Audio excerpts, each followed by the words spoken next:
Clash Royale can be a very triggering game. From overleveled opponents to hard counters to BMers, you can get tilted very easily. So today, I'm going to be making a video covering the 5 biggest mistakes that you make in Clash Royale and how you can deal with them. Now, of course, this is going to be a much more general guide for everyone, as I'm sure 99% of you guys are probably running different decks from each other, and a video covering just 10, 20, or even 30 interactions may not be as useful as you might think. So this guide isn't as interaction based as it is general tips to improve your overall gameplay. So no matter where you are on ladder or what deck you're using, you're going to be able to learn something from this guide. So without further ado, let's get right into the list.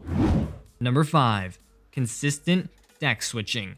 Now, as you know, taking the right deck into battle is pretty much half of the match already. Whether your deck has sufficient counters to a majority of meta cards will be a major factor in whether or not you have the matchup, or at least have a way to outplay your opponent's decks. Therefore, when it comes down to choosing a deck to play on ladder, I would recommend to just pick one single, well-balanced deck and just stick with it.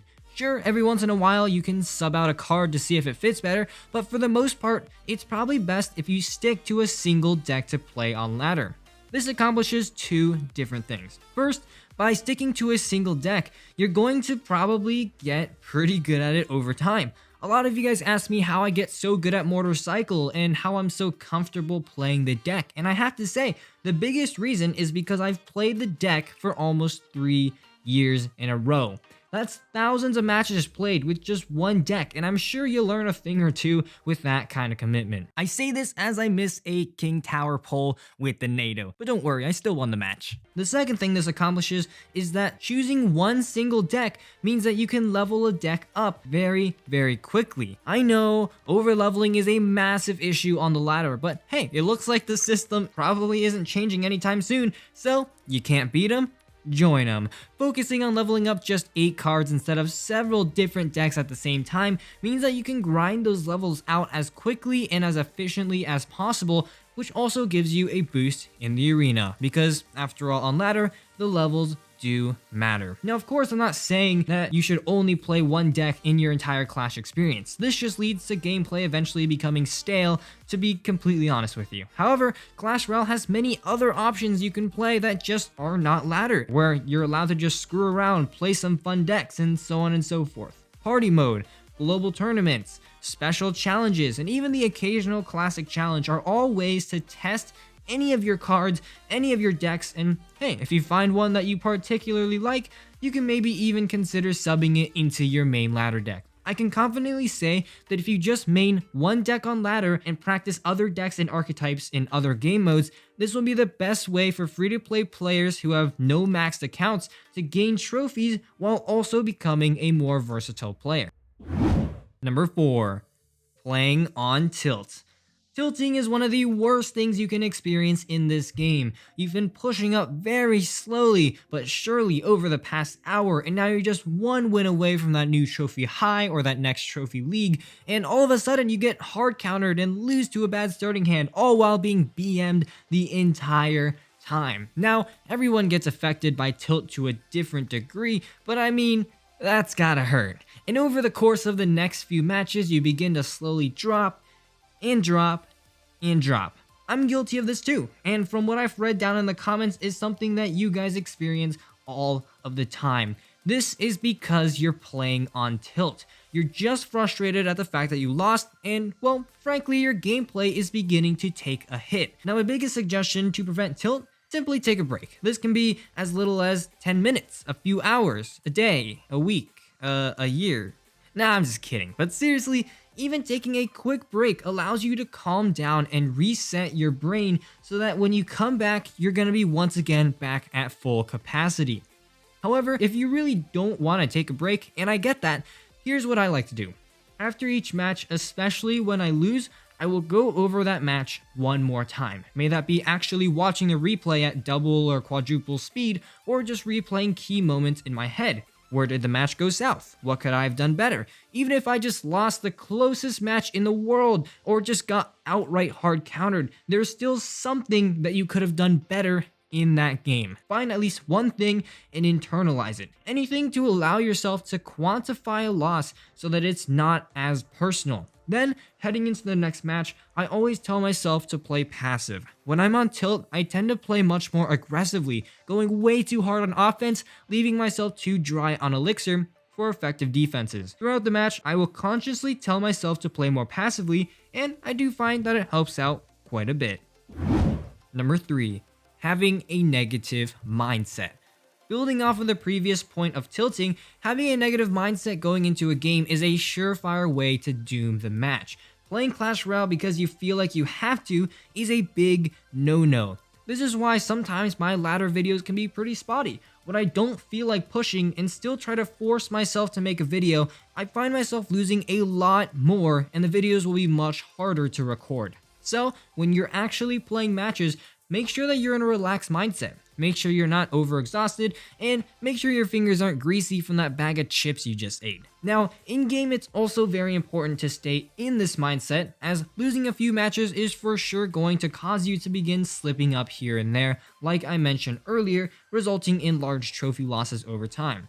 One way I like to do this is by muting emotes. Sure, emotes can be pretty fun at times, so what I like to do is I'll often leave the emotes enabled and then just mute when my opponents begin to BM. Next up, I like to remind myself that the game is not really out there to get you.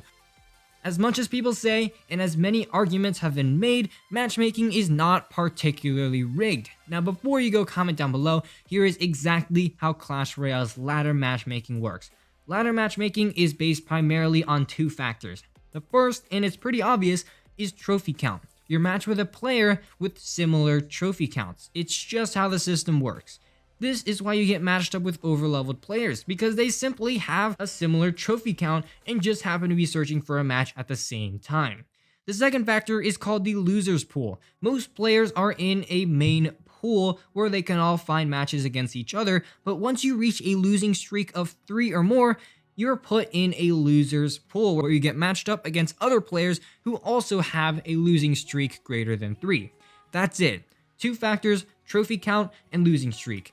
Don't believe me? Well, a study conducted a while ago analyzed almost 100,000 Clash Royale matches and had not seen any evidence of rigged matchmaking. And with these in mind, again, the goal here is to try and have a more calculated, analytical approach that's not simply just I get hard counted every match because of Supercell's rigged matchmaking, because that's simply not the case. Number 2, not memorizing basic numbers. Well, this one is probably a tip that is most closely related to actual gameplay, and that's to memorize a few of the basic numbers in your deck. At this point, you've probably settled on one single 8-card deck to play on ladder, so it's pretty useful to then familiarize yourself with each and every card in the deck. Get a grip on a majority of the one-on-one interactions in your deck and apply that to a more sophisticated battle situation. Now, this tip has multiple levels of complexity. The easiest and first thing that I believe you should memorize is spell damage. Since your spells might be at different levels than mine, I can't give you the specific numbers, but just check it out in game. It takes like 5 seconds. For example, if you have a maxed out Expo 2.9 cycle deck, I believe that the minimum you should know is that a maxed fireball does 292 damage and a maxed log does 123 tower damage. Therefore, taking this to the next step, a fireball log does 415 to a tower, and 2 fireballs and 2 logs will do a total of 830.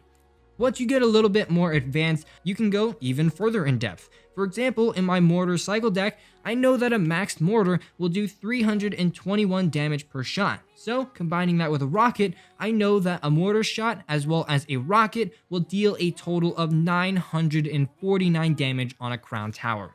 Of course, you don't have to memorize everything for every card, and I mean, I don't do that either, but at the very least, just know a few basic one-on-one interactions. An easy one that comes to mind is that musketeers, wizards, and witches will all die to an over-leveled fireball.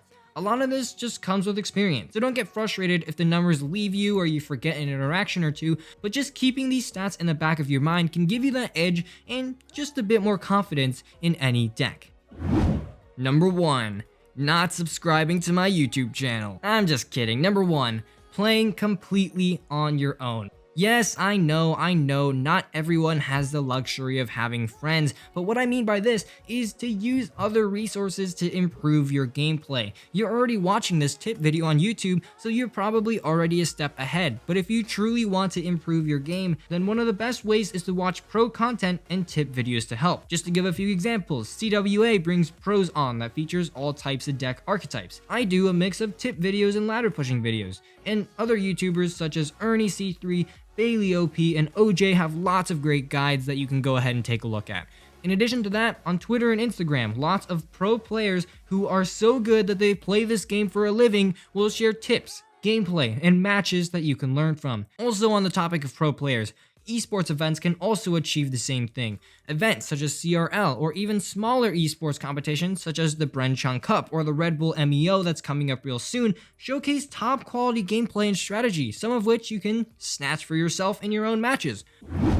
So there we go, my top 5 mistakes that Clash Royale players make, as well as how to not make them. I hope these tips were somewhat helpful and opened up to you a whole new side of Clash Royale strategy. After all, deck selection, elixir management, and micro as well as macro skills are only half the battle, and a mindset going into the match and making sure you're set up for success are major factors to help your gameplay. What's your biggest Clash Royale tip? Let us know down in the comment section below. But unfortunately guys, that's all I've got time for in today's episode. If you enjoyed, please leave a like down below as well as a subscription to my channel.